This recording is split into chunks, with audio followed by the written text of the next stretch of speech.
بسم الله الرحمن الرحیم. تلک الایام نداولها بین الناس. الله رب العزت فرمایي چې دا ورځې دي الله په خلکو باندې اړی را اړی. کله بچا باندې خرت راځي، کله بد راځي، کله یو کس خوشحال وي، کله خفه وي. او دنیا دا انسان دی، کله به په غم راځي، کله به په هادي راځي. د کشان یو د طالبانو یو زمانه وه، یو وخت د افغانستان امارت اسلامیه قایم، او بیا چې دی هغې سقوط وخوړه.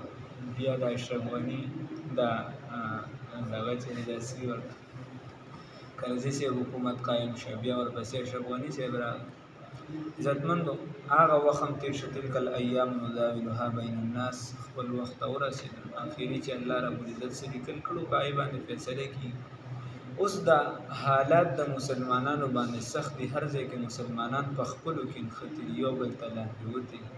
حالانکه رسول الله صلی الله علیه وسلم خو فرمایي که جسد واحد، تاسو په شان د یو بدن. الله رب العزت خو فرمایي انما المؤمنون اخوة، مسلمانان خپلو کې وروڼه وروڼه دي. او د کوم مسلمان و اسلامي نظام نه خوښ، د هر مسلمان خوښ، نو کمزورۍ به جانبینو ته وي، خو خبره به د اتحاد او د اتفاق، خبره به د کمزوروالي د مسلمانانو نه کوو، بلکې دا کوشش به کوو چې دوه مسلمانان را یوځای کړو، د تفریق خبره به نه کوو. نو دغه شان چې په دې باندې کوم حالات دغه ټیم اوس چلیږي، نو چې په ځای د دې چې هر یو ځان له خپل طرف واخلو، یو د یو په تایید کې شروع کړي، خاص کار قومیت فرض جماعتونه دې لږ احتیاط وکړي.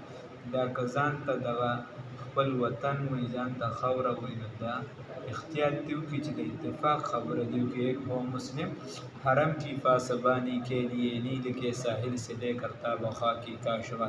داسې دې نه کوي چې د دغه خطې د دغه خاورې د جداوالي دپاره، هغې کې د منافقت دپاره، هغې کې د افغاني دپاره خبره وشي، نه د هغې د ورورولۍ دپاره، د هغې د جوړښت دپاره چې د مسلمانان یو شي. دا جنګ چې د اوسه پورې دی، اوس که هر څه د چا یو خوښ و، د چا بل خوښ و، یا جنګ و یا جګړه و روانه، بس یو طرف ته ورسېدل.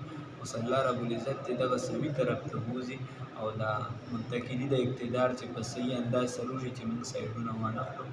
الله رب العزت دې راته توفیق راکړي. نو په دغه ملک کې دا د اتحاد فضا قایمول پکار دي. خلکو له د بار نه چې دی د زخم سیوا کول نه دي پکار. که هر څوک هغه دې د هغې د جوړښت دپاره کار وکړي، د یو ځایوالي دپاره دې کار وکړي. داسې دې ونه کړي چې هغه یو بل سره نور هم وجنګوي یا خبرې راوچتې کړي. الله رب العزت د روغې جوړې دپاره د استعمالولو توفیق راکړي.